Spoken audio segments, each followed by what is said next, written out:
Hello and welcome to an India Today special broadcast. I'm Gaurav Sawant. On India First, our key focus, discussions and dialogue between India and the United States of America on the trade deal. Now, US Secretary of State Marco Rubio, he's described India as a critical partner. He said words to the effect that India and the United States of America are working close together. He said that India is a critical partner and there are conversations that are happening not just on energy and trade but also on defense. We'll talk about this in greater detail. Is this relationship heading in the right direction? Is this just friction, or are there now structural damage that's been done to this relationship, especially after US President Donald Trump at the United Nations General Assembly at the 80th session of the UNGA said that the US had a role to play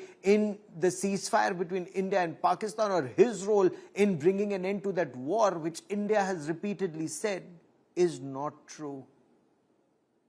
That's coming in from the Union territory of Ladakh. The situation in Ladakh right now is very precarious. 4 people have been killed. A large number of people have been injured, 70 by some accounts. A large number of people have also been detained, and this after violence broke out and a rampaging mob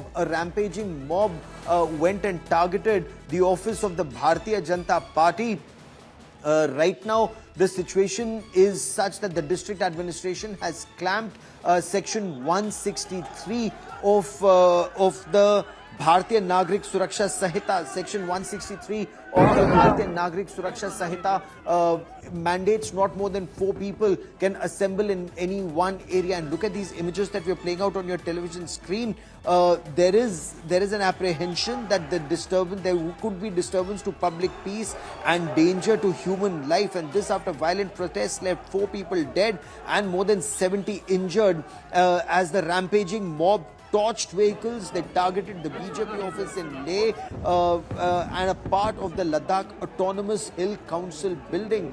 Initial reports seem to indicate that the protesters had assembled outside the BJP office in Leh to register their protest over the centre, not resuming talks with representatives of the Ladakh, of the people of Ladakh, over a series of demands, including statehood and 6th schedule status that tops that list. Now, Sonam Wangchuk, who is leading the apex body of these protesters, had appealed for calm, warning that violence will derail the fight for Ladakh's rights. Police have detained more than 100 protesters, but the situation right now remains extremely tense. What's also of significant importance is there an attempt being made very systematically to foment trouble? We've already seen what's happened in India's neighborhood.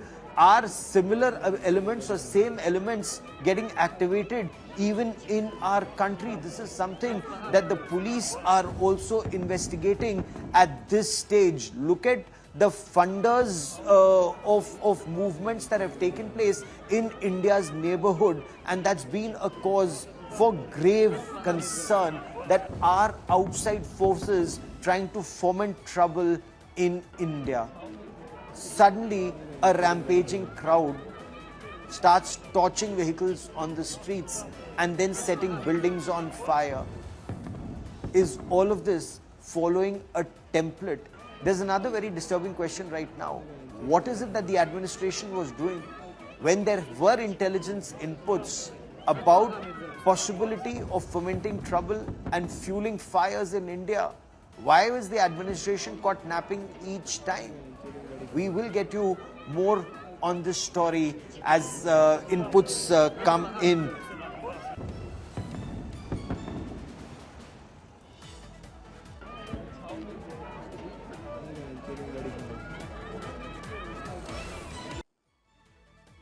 I quickly want to cut across to India Today's Mir Farid, who joins me with the latest on the story. Mir, is the situation under control now? What led to the situation suddenly spiraling out of control?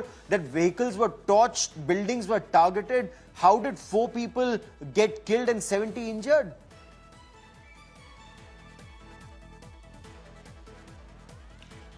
Well, Gaurav, the anger was brewing up.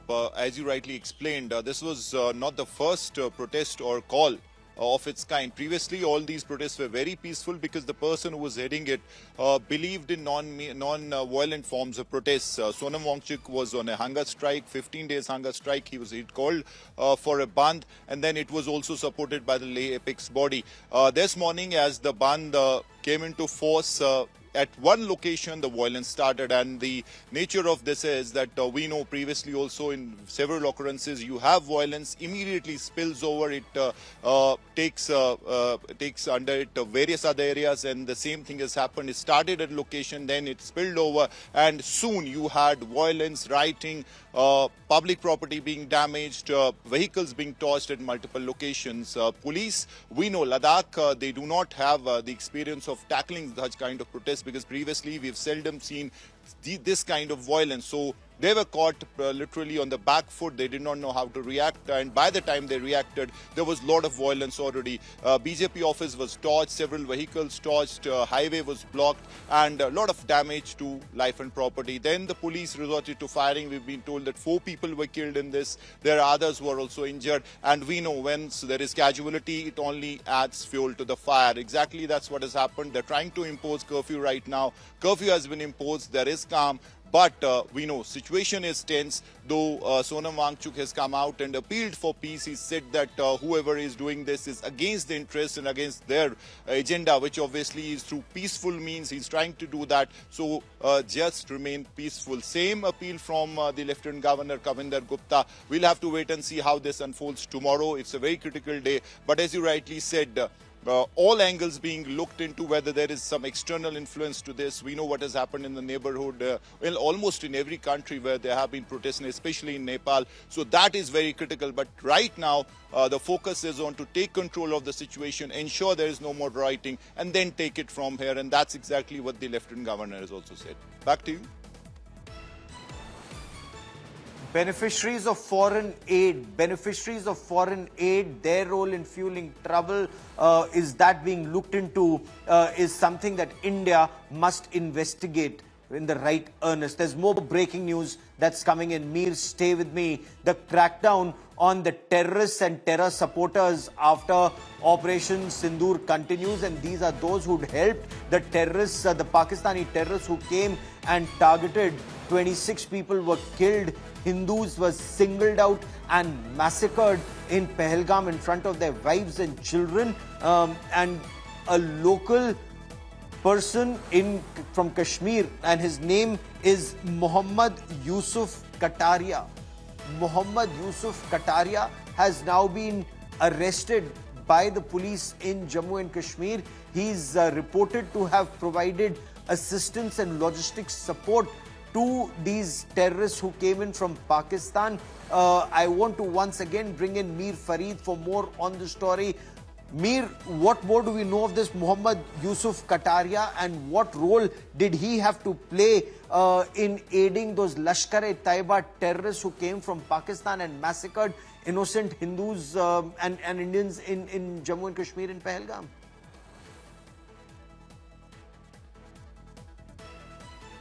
Well, Gaurav, we know the investigation right now is at a stage where you can call it a reverse investigation. They're trying to figure out each and every angle, and the most important part is that once this Lashkar squad infiltrated, who all helped them? I mean, it's not just about Pahalgam attack, but they were here months before the Pahalgam attack. So who all helped them, especially when they were trying to move towards the South Kashmir areas, and especially Anantnag through Kulgam? There were reports that they were helped by OGW's people, especially who live on the higher reaches. Now, this person came under the scanner once the belongings or the weapons and especially the mobile devices of these 3 terrorists were looked into, and his name cropped up. There was a detailed investigation. They had brought a mobile charger from a shop in Kulgam. From there, they got further leads, and finally they came to this buck stopped at his place. This person was arrested, and now we have come to know that he helped these terrorists when they were in Kulgam, moving through the South Kashmir areas, and this was almost 4-5 months before the Pahalgam attack. While he has no direct role in the Pahalgam attack, but for their survival and by providing them logistics, he ensured that he helped them while they were staying in the forest area. So that's what they're telling us. And he's a teacher by profession, a seasonal teacher. He's from Mazhama area of Kulgam, and right now he has been detained. He's under arrest, and his questioning is underway. So all these angles are being Keep looked tracking into. that story, This is Mir. a kind I of a will come reverse- back to you for more. It's very important to crack down on the overground workers, because unless these Pakistani terrorists get local support of these overground workers of terrorist organizations, whether it's Lashkar-e-Taiba or Jaish-e-Mohammed, whatever secular name like the Resistance Front they may try to give these radical Islamist organizations, the fact remains these terrorists will be like fish out of water. It's because of local support that they're able to survive, and that is why it's very important to continue draining the pond to ensure there is no overground worker who assists these elements. Evidence-based prosecution and punishment is required. So let's try and make sense of these latest developments. Joining me on this India Today special broadcast is Ambassador Kanwal Sibal, former Foreign Secretary of India. Also with me, Sushant Sareen, Senior Fellow at the Observer Research Foundation, and Arun Kumar Sharma, Senior Associate Chair of the India and Emerging Asia Economies Center for Strategic and International Studies. Ambassador Sibal, your appreciation of Secretary of State Marco Rubio saying India has a relationship of critical importance, and President Trump at UNGA saying in countries like India and China are primary funders of the war on Ukraine. Is America sending mixed signals, sir? Well, first of all, when Rubio tweeted or put his post on X after meeting as External Affairs Minister, there was absolutely no reference to a relationship with India being of critical importance or any reference to Quad. It was a very tough statement focusing on the agenda which Trump has outlined in terms of putting pressure on us with regard to trade matters and sanctions and what have you. So it's only the State Department subsequently, whether as a result of some comments that may have been made here and there, issued a statement in which there were references to India, a relationship with India being of critical importance, and a reference to Quad. So it's good that they made some amends to say that they still attach importance to India, and in terms and the State Department's agenda is not simply that of Howard Lutnick or Besant, the Treasury Secretary, or for that matter, Peter Navarro. That's one aspect. The second is what Trump said at the UNGA. He blasted everybody. But I was surprised when he said that it's only a couple of weeks ago I learned that Europe was buying, NATO countries were buying energy from Russia. I mean, they've been buying energy ever since 2022. And we have been pointing out repeatedly, even the External Affairs Minister, how Europe actually is a big buyer of Russian energy. But this escaped Trump's attention, and he only came to know of this couple of weeks ago. Either he is being economical with the truth, or his advisors don't advise him properly about the realities on the ground, and therefore let him say what he wants to say with regard to India being responsible for continuing the war. Now, in the same speech, or for that matter, later on when he met Zelensky and made a post on Truth Social, he says that I am going to give arms to NATO, and they can transfer it to Ukraine the way Ukraine wants to deal with them, and he's going to make money out of this. And he has trashed Russia as a paper tiger and this and that, and surprisingly said that Ukraine can regain the territory it has lost. So who is fueling this war? Europe is fueling this war. Trump himself is fueling this war, and unnecessarily scapegoating India, which is buying Russian oil legally. Oil is not sanctioned. We are buying at discounted price. We are not violating anything. Absolutely. It's just power play. It is bullying, and there it is. And that would it's power play and bullying. does this indicate, Sushant Sari, that means that the trade deal is unlikely to get anywhere, or are these just negotiating levers? If they see India bends, they gain. If they see India does not bend, then a trade deal happens. They tried and they did not succeed. Either ways. Yeah, Gaurav, I think over the last 6 months, the one thing which you cannot do is predict what will happen tomorrow. We thought we already had a trade deal, and then the Americans reneged on it last minute, right? So now we are saying, okay, fine, let us see if we can do something more to get this trade deal back on track. Even if you get it back on track, what is the certainty that the Americans will sign on it? Assuming they sign on it, how do you know that they are not going to keep changing the goalposts? Dealing with America is now as difficult as dealing with any third world country. I don't want to name any country, but any country with a capricious leadership where you don't know what tomorrow will bring and what day after will bring. Look at the kind of uncertainty, whether it's on visas, whether it's on investments. You name the damn thing, and there is no clarity on what direction the United States is going to take. So whether or not you have a trade deal, I don't know how much difference it's going to make. And maybe of course people who with a stake in the system will continue to soldier on.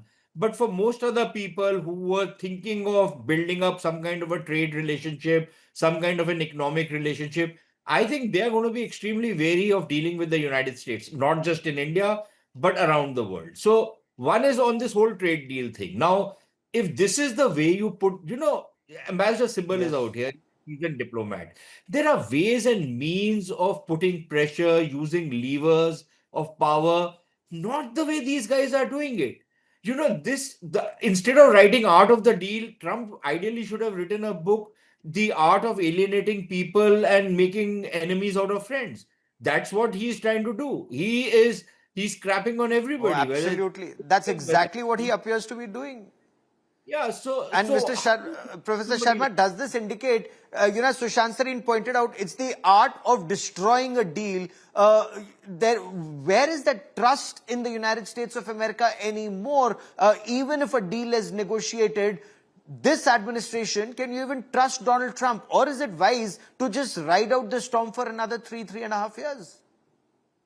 Yeah, and I've said, Gaurav, on the last couple of panels we've been on, that I believe this is a deliberate strategy on the part of President Trump to be unpredictable, number one, deliberately, so that keeps everybody off balance. And that's kind of, in a way, he's done business in the past as also. That's number one. And number two, I think the whole idea of optimizing to get the best deal is his own way. Now, what he doesn't hope realize is that it is creating long-term, I would say, disadvantage for the United States for a perceived short-term gain. So right now he's playing like any other transaction, good cop, bad cop game. So you have a really tough statement coming out of one communication or one interaction, and then a conciliatory statement that is coming out subsequently from a different source, or even from the same source for President Trump himself. And the other thing that you notice, not only in India, we talk about all other countries, he's taken extreme positions and then he forgets about them because they're not tactically, relevant for him at that time. He wanted to annex Greenland, he wanted to annex Canada. Now, none of those things appear on his radar, and they might appear tomorrow, because this is the challenge with dealing with the United States in this format, that he's completely transactional and he's completely focused on optimizing, trying to get the best deal by all means necessary. That is unfortunately the reality, that he's using every Okay, means necessary. Ambassador Sybil, do you see a deal happen? Do you see a deal happen at all? Or will it be perhaps postponed for yet more rounds of negotiation, because they seek access to Indian agriculture, which no Indian government would give them access to? Well, I'm a bit skeptical. I might be proved wrong. Because what will happen is that even if some deal is struck between Piyush Goyal and Jamieson Greer, and both sides feel that they have made some progress, when it lands on Trump's table, we don't know what he'll do. He may not be satisfied. What he really wants is to humiliate India. He wants India to make public its commitments in certain areas before the deal is announced, that you're going to invest X amounts in the United States, you're going to buy X amount of LNG, you're going to buy X amount of defense equipment, he would want that. Because the whole game is precisely that, to humiliate and come out as the winner, and to be able to say that he extracted millions and billions and trillions for the for the United States. He's been doing that. The manner in which he has humiliated South Korea, Japan, the European Union. Why should he deal with us differently? Even Vietnam, he has humiliated. So why should he treat us differently? And there are red lines which no Indian government can cross, and therefore there are limits. We can, on the sidelines, a little bit, import some dairy products under quotas, also maybe some corn under quotas for animal consumption. Some things can be done, but this is not going to satisfy him, because soybean and corn production in the United States has reached record levels, and they can't sell it because China is not buying it. So there are a lot of uncertainties ahead. And there's one last thing I want to say. Yes. You haven't asked me the question, but let me say it. We should play down this Quad summit in October. Don't have this summit. The manner in which he has performed at the United Nations, when he comes here and speaks to the press, he can say anything.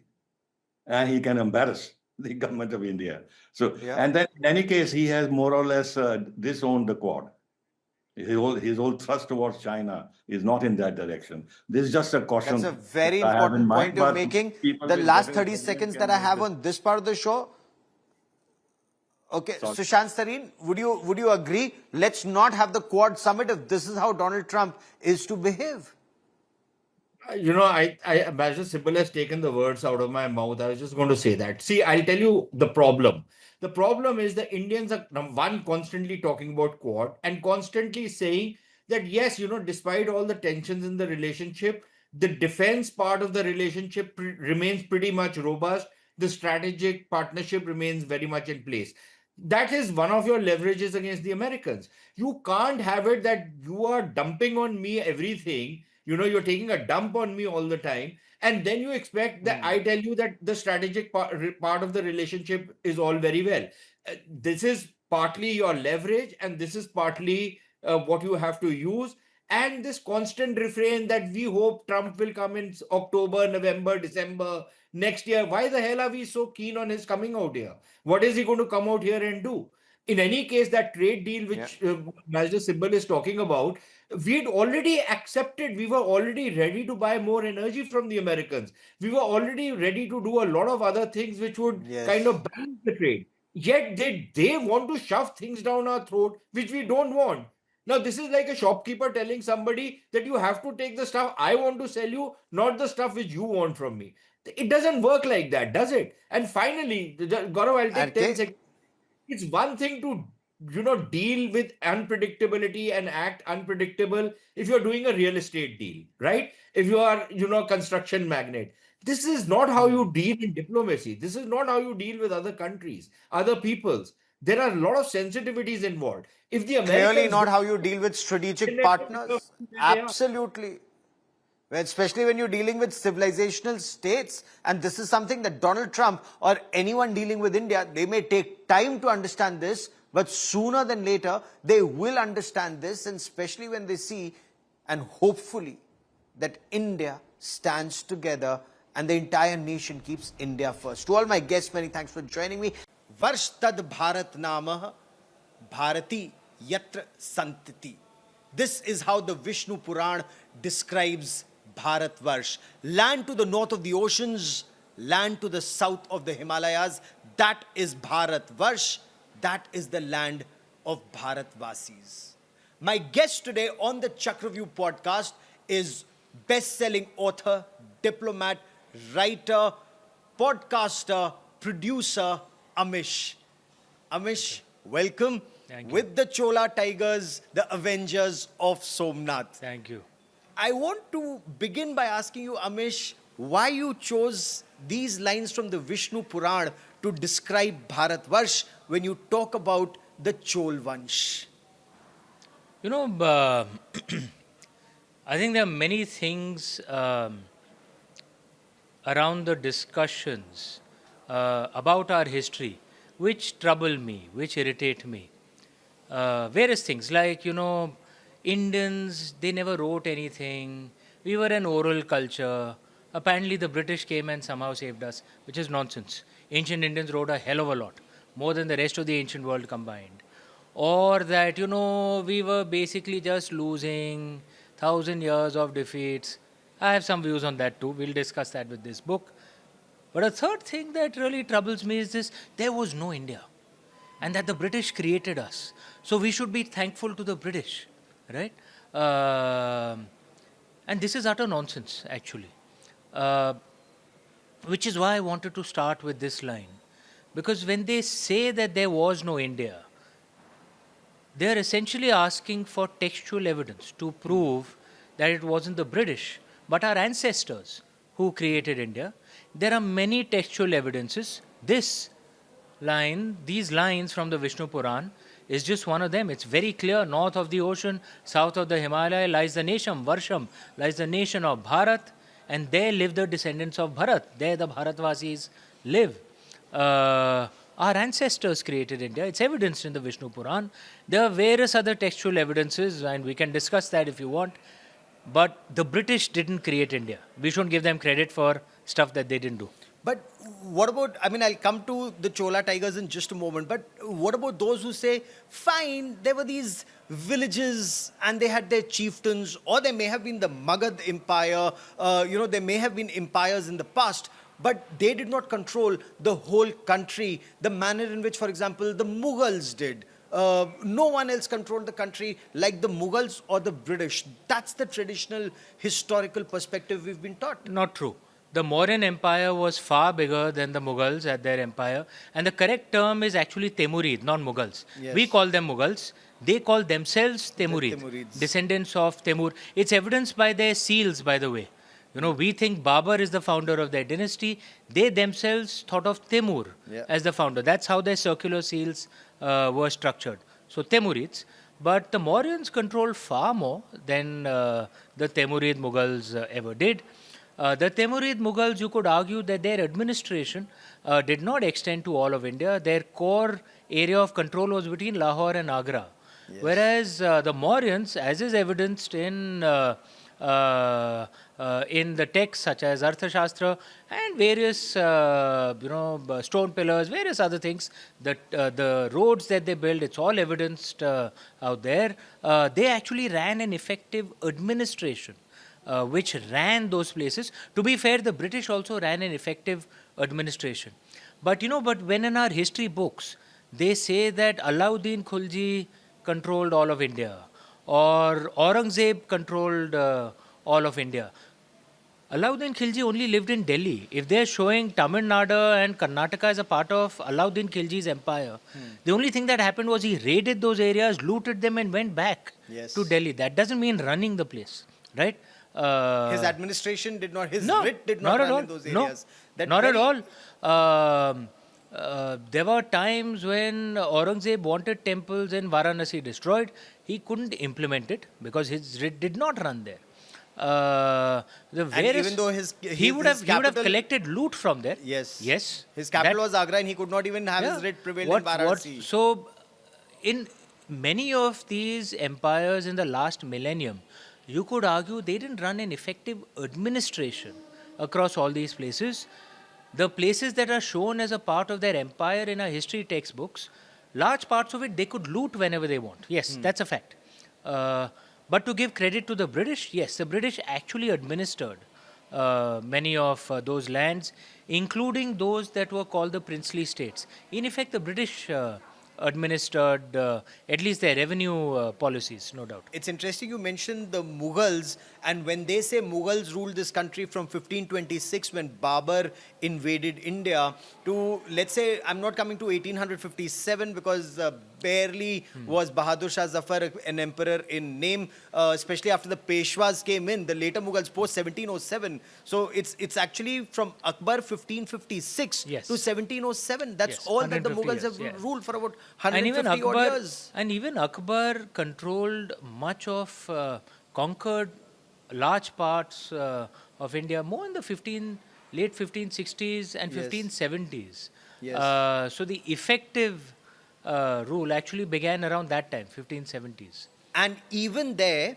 the Bharatiya kings were always fighting for their freedom. This is a strand which we often don't talk about. For example, Maharana Pratap is dismissed as just a small ruler of Mewar. He was much more, but I'll come to Maharana Pratap in a moment. There were rebellions all the time, even from, forget about from the big kings, even from communities which were relative to the Timurid Mughals, relatively powerless.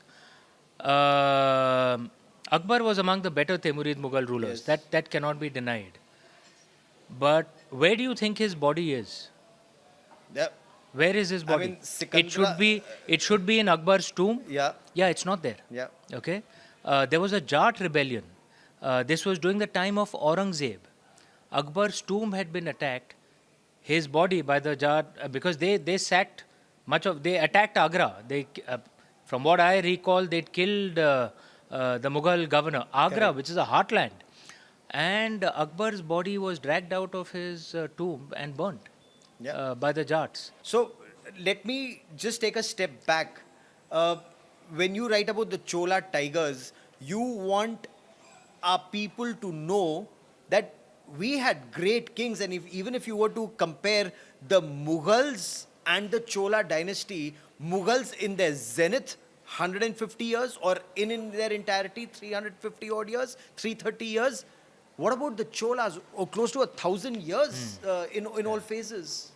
So, look, the way I see it, the lack of balance in our history, particularly in the last 1,000 years, is that it is more the history of our invaders rather than the history of our ancestors who fought those invaders. And were there some among the invaders who were relatively better? No doubt, yes, there were. There were some among British administrators also Sure. who were relatively better. So, some of the Adil Shahi rulers who are completely ignored in our history books. So, I don't see it as a Hindu-Muslim issue. It's more a Delhi, non-Delhi issue. The Adil Shahis are completely ignored, even though Bijapur was a bigger city than Delhi or Agra after Vijayanagar was destroyed for a few decades, right? But they are completely ignored because they didn't rule Delhi. Some of the Adil Shahis were relatively decent rulers. Akbar, one must acknowledge, was a relatively decent ruler by the standards of his time. Some were terrible, like Aurangzeb, like Alauddin Khilji, but they were foreigners. That's a fact. Akbar did not look like Hrithik Roshan or Prithviraj Kapoor. He was Central Asian. To us, he would have looked Chinese. But they weren't Chinese. They were Central Asian. They were from the steppe lands, which extends from Hungary to Manchuria. Hungary in Eastern Europe to Northeast China, Manchuria. It's a vast land of grasslands, essentially. Tons of horses, and among the greatest warriors the world has ever seen. Scythians, Mongols, Huns, Turks, these were all cousin tribes. And our invaders, particularly the Turkic colonial invaders, came from these areas. What I want to bring out is a few key things. One, the British colonial rule has not been called the Christian invasion. Then why is the Turkic colonial rule called the Islamic invasion? This, if you think about it, is a very mischievous approach that the British took. The aim very clearly was to divide Hindus and Muslims. Modern Indians are very clear that British rule had nothing to do with Indian Christians. But there are many, sadly, who are not clear that Turkic colonial rule had nothing to do with Indian Muslims either. True. Right? And sadly, this British policy of divide and rule on our history continued even post 1947. Our establishment historians did not change the term Islamic invasion to Turkic colonial rule, which is a correct term. They were all Turks. They weren't Indians. As Faiz has said, Pasmanda Muslims or Indian Muslims would not be allowed into Agra during Timurid Mughal times, but some upper caste Hindus were, right? So Indian Muslims were as oppressed as Indian Hindus by these foreign Turkic invaders. It's interesting. Our Go on. ancestors were also very clear. If you see the texts by the Vijayanagar emperors or Chhatrapati Shivaji, they didn't say Muslims, they said Turuksha.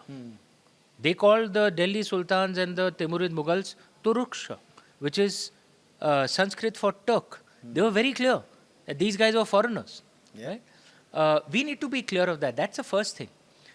Second thing, the way our history books tell us that we just kept losing every battle for 1,000 years.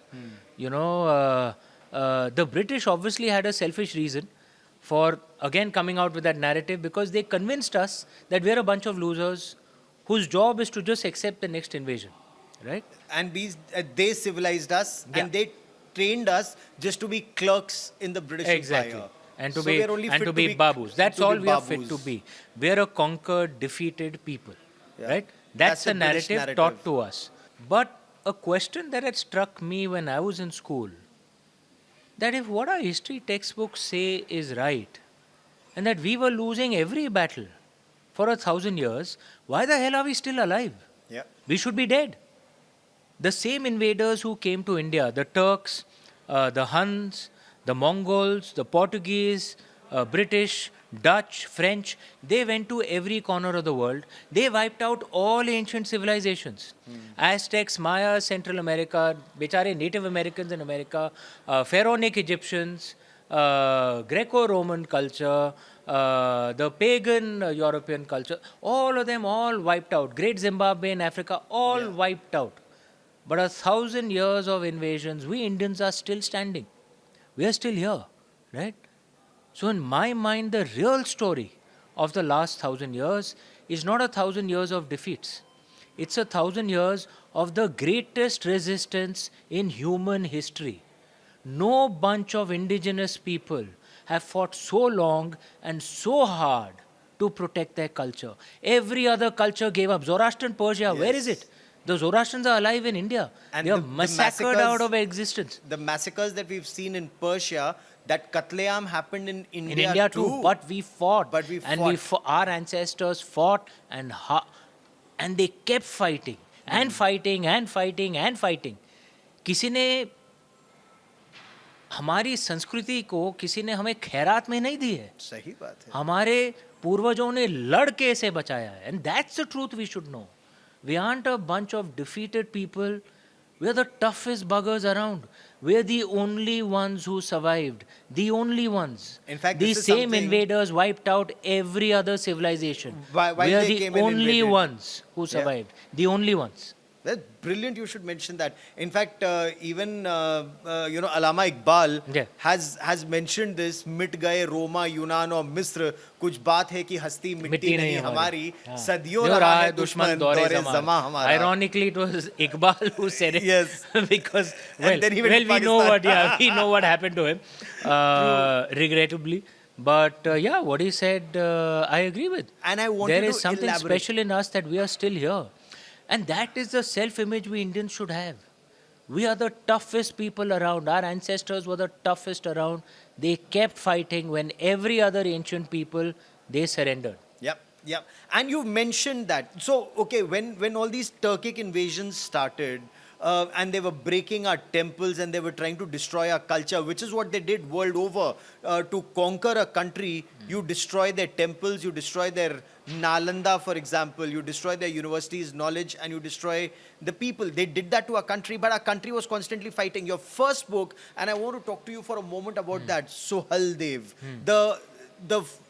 If Somnath was raided by Mahmud of Ghazni, which is what this book also talks about, you had a king in Uttar Pradesh who was fighting the Ghazni army, Mahmud Ghazni's army. True. And if it was any other culture, any other country with a hero like this, his statues would have been in every city. Absolutely. But we are such an idiotic bunch Why? that because we don't even know these stories because they haven't been taught to us. But let's be honest, we can't keep blaming the British forever. They've been gone for 75 years, nearly 80 years. It's time we take charge. Who's stopping us from decolonizing our history? Who's stopping us from learning these heroes? It's our fault. King Charles is not going to come and do a protest at Pragati Maidan. or where do the protests happen in Yeah, Delhi? Jantar Mantar Haan, they Jantar used to Mantar. happen. He's not going to do a protest in Jantar Absolutely. Mantar if we decolonize his the education system that his ancestors set up. So someone like King Suhail Dev, for example, he was the ruler of Shravasti, which is to the east of Ayodhya in UP, as you rightly said. He put together an army of Hindus of all castes, Indian Muslims, Indian Buddhists.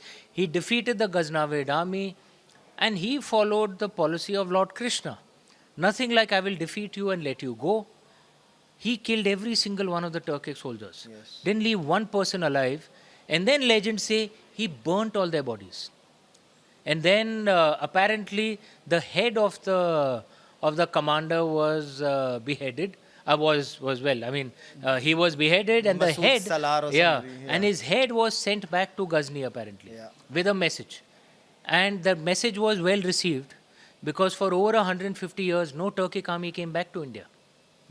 And while at that time the Turks were going around massacring much of the rest of the world, by the way, the Turks destroyed at that time, because they were the foot soldiers of the Mongol army, they destroyed what was the high point of Arab Islamdom, which is the Abbasid Caliphate. Yes. They're the ones who destroyed it, but they didn't come back to India because So King Suhail they got Dev- the message Yes. from what King Suhail Dev did. King Suhail Dev's story is something that every child in Bharatvarsh should be brought up on. But we don't know the story. We don't know the story of King Suhail Dev and the manner in which he killed and destroyed these invaders, cut off their heads, and unfortunately in our country, till this year, I mean 2025, we were celebrating that Ghazi But Masood it's- Salar in our but it- country but as it's- Neza Mela. But it's not just this, Gaurav. So many other, We celebrate so terrorists. many other of our resistance heroes. That's what I call them, right? Like Abakka Rani, right? Yes. Rani Chelammal, right? Martanda Varma. And I'm saying again, it wasn't a Hindu-Muslim thing. It was an Indian foreigner thing. Yes. Many of the, some of the soldiers, they were descendants of Peshwa Baji Rao, who fought in the third battle of Panipat. They were Indian Muslims. Yes. Who fought Abdali. It was, and I'm saying once again, even someone like a Chhatrapati Shivaji, he used the term Turushka Yeah. to refer to the invaders. He didn't use the term Muslim, right? He was a very proud Hindu, and that I don't see what's wrong in that. You can be proud of who you are. We'll be proud of our religion, but it was not an internal division. It was a fight against foreigners. It was This a should fight be against made clear. invaders. Why does our history glorify the invaders and not sons of the soil who were constantly fighting for independence against invaders and imposition of their culture on us? In your Look, view. this needs analysis and research. Why the British did it is obvious, right? They wanted to convince us that we are a defeated people. Divide and rule and convince us that we are a defeated people. Like I said, mischievously calling Turkic colonial rule as Islamic rule. Many Indian Muslims were convinced because when they asked for Pakistan. Yes. There are many Pakistanis who think they are Turkic descendants. The Turks don't buy that argument, trust me. Absolutely. No, Pakistanis, wherever they get money, they think they're descendants of those people. Yeah. But that's one aspect of it. But why it continued post 1947 is genuinely a mystery. In your Because- school book and mine, did we read more about the Mughal rule of 330 years and not the Cholas who ruled us for 950 years? It is so obvious, okay? And yes, the Mughals should be covered. Timurid Mughals were among the largest empires that India ever had, but the Lodhis were glorified zamindars. Yes. Why are they given more airtime than the Chodas? Why are they given more airtime than the Gurjar Pratiharas or the So it's not just about South India, right? The Gurjar Pratiharas of Western India, the Sindhi rulers, the Karkotaks of Kashmir, the Ahoms of Assam, the Palas, Buddhist Palas of Bengal, Adil Shahis who were Muslim, Adil Shahis, they are all ignored, right? It's not just an obsession with our foreigners. Among the things that strikes me in our history textbooks is also an excessive obsession with Delhi. like apparently anything worth happening happened between Khyber and Agra in the last 1,000 years. And I'm not saying Delhi is not important. Of course it's important. But it's not the only important part of India. There were other parts of India too. And if you covered the other parts of India, you'd get a more complete understanding of India. Because our history only covers that region, we see our land as essentially a land of farmers who were largely waiting for the next invader to come from Khyber for the last 1,000 years. But if they had taught us about the Gajapatis and the Kalingas, we would know we were actually among the largest seafaring nations on earth for most of human history. Right? The Bali Yatra, which happens in Odisha to this day, is an ancient festival. Bali is in Indonesia. This is an ancient festival which used to mark the day when traders and seafarers from Kalinga would sail out to Indonesia. Right? We would know all this if we had a more complete understanding of our history, if it wasn't just obsessed with our invaders and with Khyber to Agra. It should cover other parts of India too. And India's civilizational knowledge, our trade, so Cholas, for example, and since your book is on the Cholas, the fact that they were trading and a culture was spreading to Malaysia, to Thailand, to Indonesia, to Sri Lanka, not through the sword, but through convincing them. And the biggest temples... We didn't force them. We attracted them to our culture. This was soft power the way it has rarely been seen in history. Even American soft power today is built on their hard power. Right? And it's shocking that this was not taught to us. In our own education system, only those of us who are interested and would read outside of our education system and would read rebel books that were not covered by our establishment would get to know about this. And these quote-unquote rebel books weren't just written by Indians. They were written by foreigners as well, who wrote of the glory So of tell us India. more about how a culture spread to Indonesia, for example, or Cambodia. Angkor Wat mein itne sundar bade mandir. Now when there is war happening between Thailand and It's over Hindu temples. It's over a Hindu temple. Many of your viewers would have traveled to Southeast Asia, and if they hadn't read enough, they'd be shocked to see murtis of Ganesh ji out there, murtis of Kuber, who we stopped worshipping in India. Yes. But they're still worshipped out there.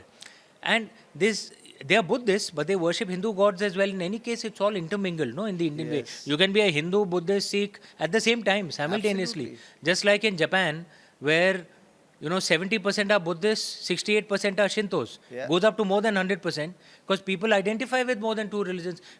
Japan accepts the dharmic reality, India doesn't. So we think people can only follow one religion. The dharmic way, you can follow 2-3 religions, it's okay. Because we were seafarers, something that we to an extent forgot. Great shipbuilders, great traders, not just Southeast Asia, but you've also spoken and written about it. Trade with Egypt, trade with Europe, trade with Rome, Indian silk getting into the Roman Empire. There are brilliant... West Asia. Yeah, there are brilliant scholarly books written by authors like Sanjeev Sanyal, William Dalrymple, various others on this subject. India became wealthy because of trading, largely, right? And innovation.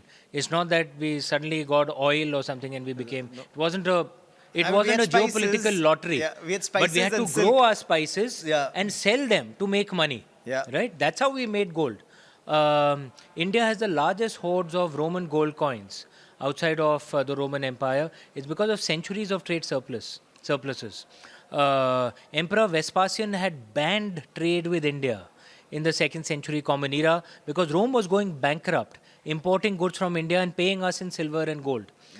Pliny the Elder had complained that Rome is going bankrupt because we are just buying Indian manufactured goods. Our traders went to Southeast Asia, to China. They took our culture as well. This is how Buddhism, Hinduism spread to all these areas. The Roman soldiers used to follow a religion called Mithraism. Mithra was a Vedic god. Right? It was a very popular religion among... So there was trade, our culture, it all spread. How terrible are we idiotic Indians of today if we don't even remember these great ancestors because of whom we are alive today? Yes. How worthless are we? that we won't even celebrate their sacrifices. That's the least we can do. And I'm so glad you're doing that. And I'm so glad I have this opportunity, not just to talk to you, but to share this, as wide as we can. And we will continue to do so. So wish you all the best for your next book, Amish. Many, many thanks for joining me here and being a part of this chakravyuh conversation. Thank you. Chakravyuh, I'll end with this. Chakravyuh can only be broken with knowledge. Yes. Abhimanyu had no shortage of bravery. Yes. Right? It was Arjun who had the knowledge. We need to revive the knowledge of our ancestors. That's how we'll break the chakravyuh. That's how we break the chakravyuh. And this is exactly what we intend to do, to bring out these tales of unparalleled valor of our ancestors. Because if you and I are able to follow our dharma today, it's because of the supreme sacrifice and that endless sacrifices made by our ancestors. We'll be back with the next round of chakravyuh with more knowledge, because as Amish very rightly put it, it's knowledge that will help us break the chakravyuh. Many thanks for watching.